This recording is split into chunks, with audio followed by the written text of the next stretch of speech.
Hey, so today I kind of just want to talk a little bit about something that I think about a lot as someone who is aspiring to be a professional Counter-Strike player. Like on the mental side of things, just visualization, just like tons of stuff. You know. So anyway, so the first thing I do want to talk about is visualization. Like I really feel like you need to see yourself as the ideal, like you need to be able to visualize the ideal version of yourself in your head. And you need to like encompass and embody that person, which is you in the future. You need to be able to see that in your head and make that picture. So if I want to see myself on the biggest stage in the world, playing Counter-Strike, making my family proud. I wanna, do this and that. And that's kind of like a surface level visualization. So after that, you want to go into like a deeper visualization. You add all the details to your story. I want to have a great physique. I want to be the strongest person possible mentally. I want to be someone who doesn't leave like hard paths. Like I want to be someone that takes challenges and takes risks and doesn't live in a way that idolizes security and idolizes things like that. And it's so important to visualize that for yourself because that is how you can begin to realize, okay, what is that person doing? What did that person do to get where they are? And that's how you begin to like find those things that you implement into your life to begin to become that person. And it's as simple as if you do those things, you will become that person. At a certain point, luck is such a negligible factor that you will become that person. Some people are luckier than others. But in the end, if you can visualize the type of person you want to be, you're gonna have so much more like efficiency in your practice. You're gonna feel so much more like you know what you want to do with your life. You're gonna have direction. You're gonna have purpose. If you are just playing to play and you have no purpose, I hope in the end you don't want to make something out of the game or out of anything in life that you treat that way because you're not. You need to really like visualize and just every detail of the moment where you want to be. The people, everything about the moment you need to visualize and use that to map out where you want to be. And with visualization, that also is what's going to help you begin to really be efficient in how you practice and how you use your time. Because as much as like doing the work is going to get you there, how you do the work is going to largely impact how you get there. If you are, okay, I want to be, this amazing professional player. I want to be someone who really has like strong aim. Like I want that to be my main strength, and I already feel like I'm, strong in that way. Then you're gonna go do your Kovacs, and you're gonna do your deathmatch. But are you really, like say you're doing those things, but you're not putting your actual effort into those things. Like you are not, you're on autopilot in deathmatch. You're doing lazy work in Kovacs. You're playing random scenarios. You're not, efficient with your time, efficient with your practice. You're not making the most out of that time. It's just like it's useless. Like it's useless practice at that point. You are gonna get to where you're gonna be so much faster if you use that time that you've dedicated to practice in a meaningful way. If you instead, you do research on the best Kovac scenarios for what you want to do. You do research on what the top pros, like right now, Kyosuke, many people say that I heard, like from DDK, from Daniel Capadilla, saying Kyosuke's one of his biggest strengths is his click timing and his mouse control, or every pro has like some of the top pros right now have their own aiming techniques that make them so good. You go and you research the Kovac scenarios that are the best for that, and you are efficient with your practice in the way that you are doing the right things with your time, and you're also giving it your all. You are fully focused, fully zoned in. You have no other distractions while you're playing. You are just completely present in the Kovac scenario and practicing. And and that can go for so many other things in CS. If you're watching demos, it's so easy to just go fuck off mentally and just like not focus on what you're doing. And go scroll TikTok or whatever, or go message people on Discord. That's like tier 1 of like you are just not focused on what you're doing at all whatsoever. That's tier 1 of being inefficient.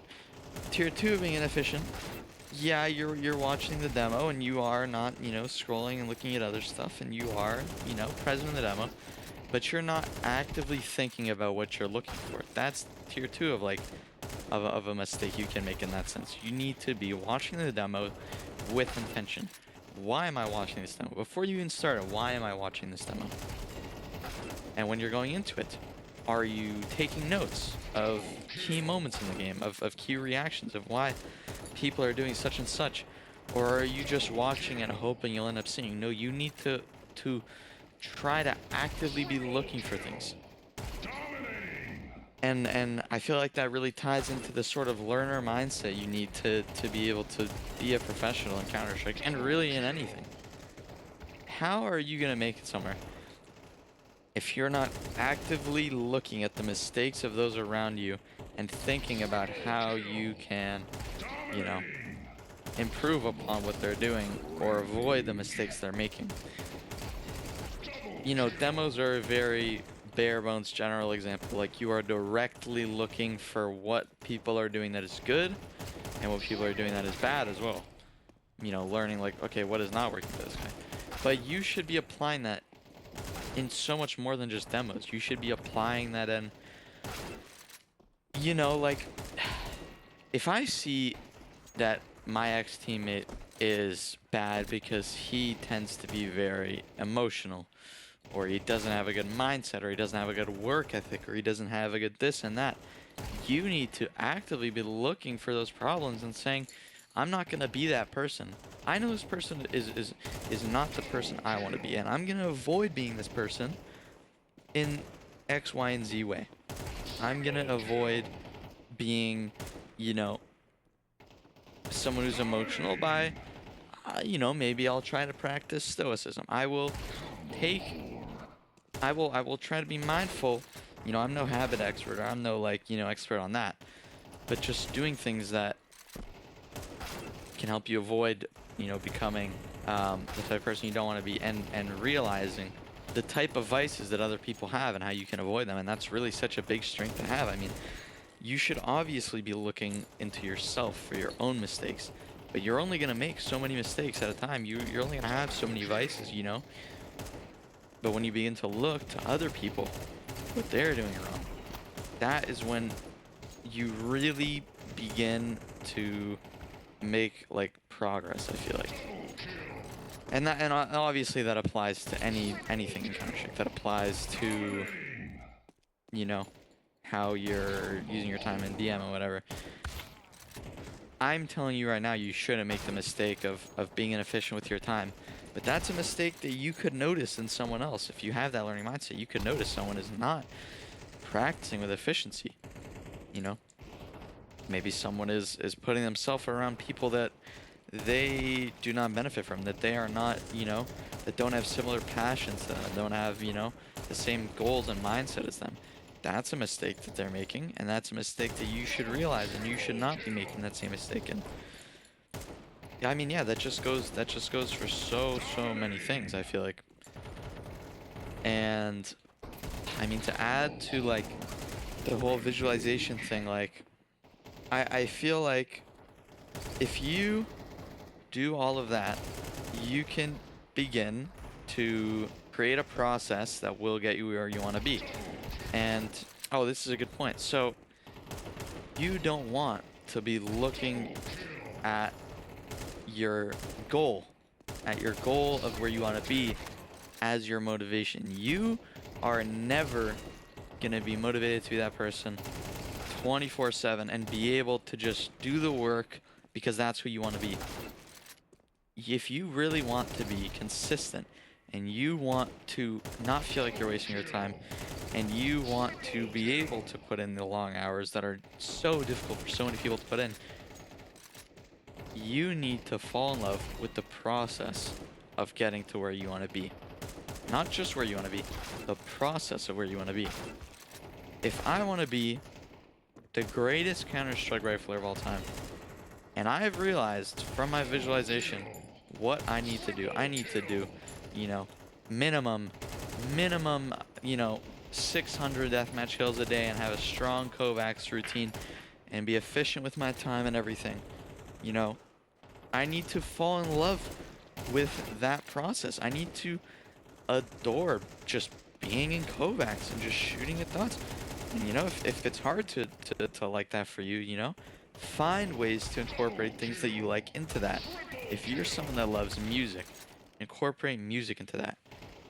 I love music. I'm also someone that loves to learn while I'm doing this. And I like to almost multitask.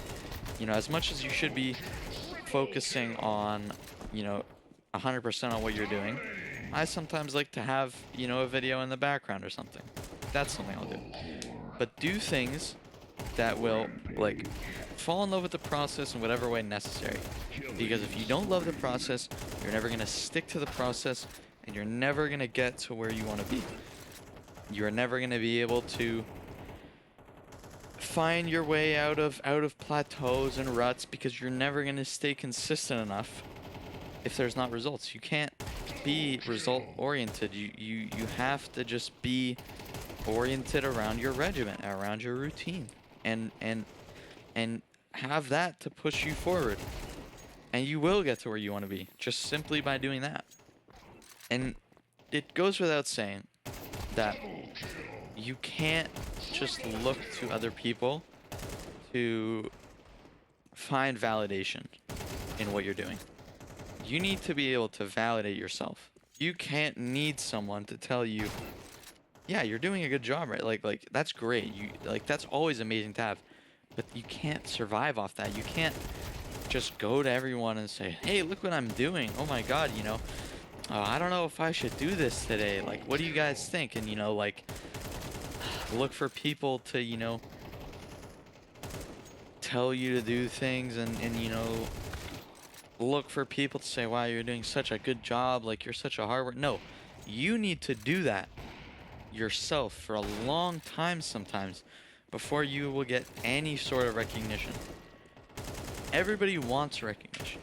That's like, you know, why would you not want recognition if you're doing something like this? You want to be known for your strengths and for your, you know, the time you put in. But you can't rely on that. You need to be able to do it yourself. You need to be able to be, you know, proud of yourself. You need to be able to look back at how far you came and use that as a motivator. You need to see where you came from.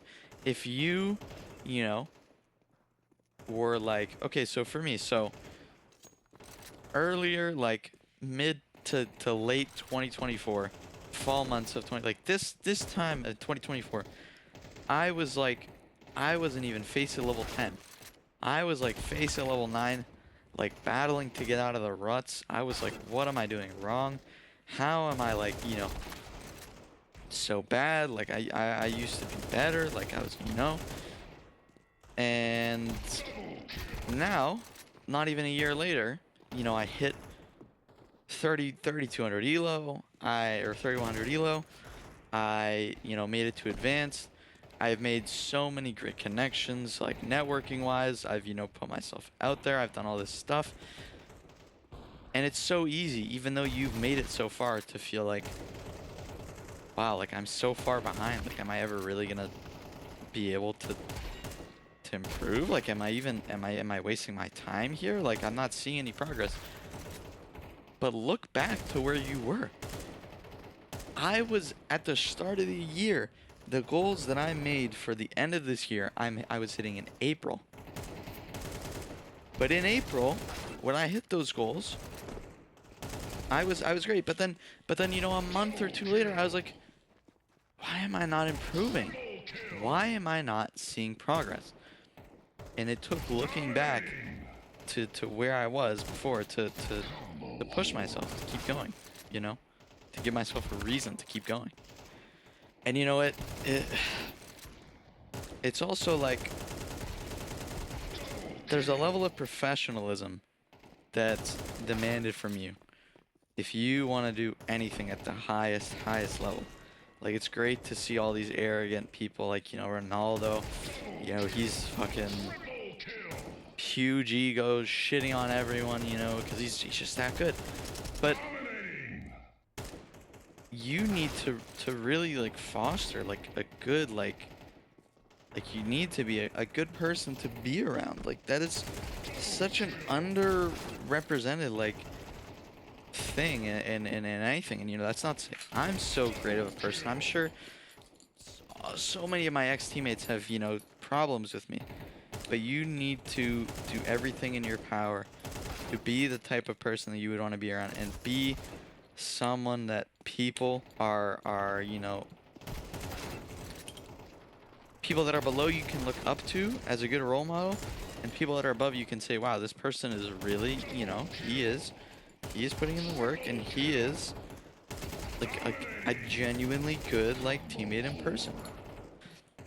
And I feel like so much of that is like about just the people that you surround yourself with, like not getting into the wrong groups of people, you know, around people that are toxic or like take shortcuts, or they're lazy, or like anything like that. Like, so much of creating the right image and being able to sustain that image and not faltering is literally making a habit out of it by just being around the type of people that reinforce that, like good, genuine people. Like, I have, you know, a couple of friends like that. Those are invaluable to me because there's so few people that are genuinely good and that are actually, you know, because the people that have potential to actually make it somewhere are those type of people. You need to find those type of people, because not only are they going to reinforce who you are, but they're someone that you can stick around with, as like that is an amazing connection to have. So I don't know, yeah, just like so much around the people that are around you. And I mean, you know, and like, of course, like, as you're a human being, you're gonna follow the behavior of your group. If you're around people that are just, you know, bad, you are gonna inherit the same qualities. There's no escaping it. There's no escaping it. So yeah, I mean, wow, yeah, that was a long ramble. I'm gonna probably try to make more videos like this in the future. Just share my mind, I guess, and yeah. Peace.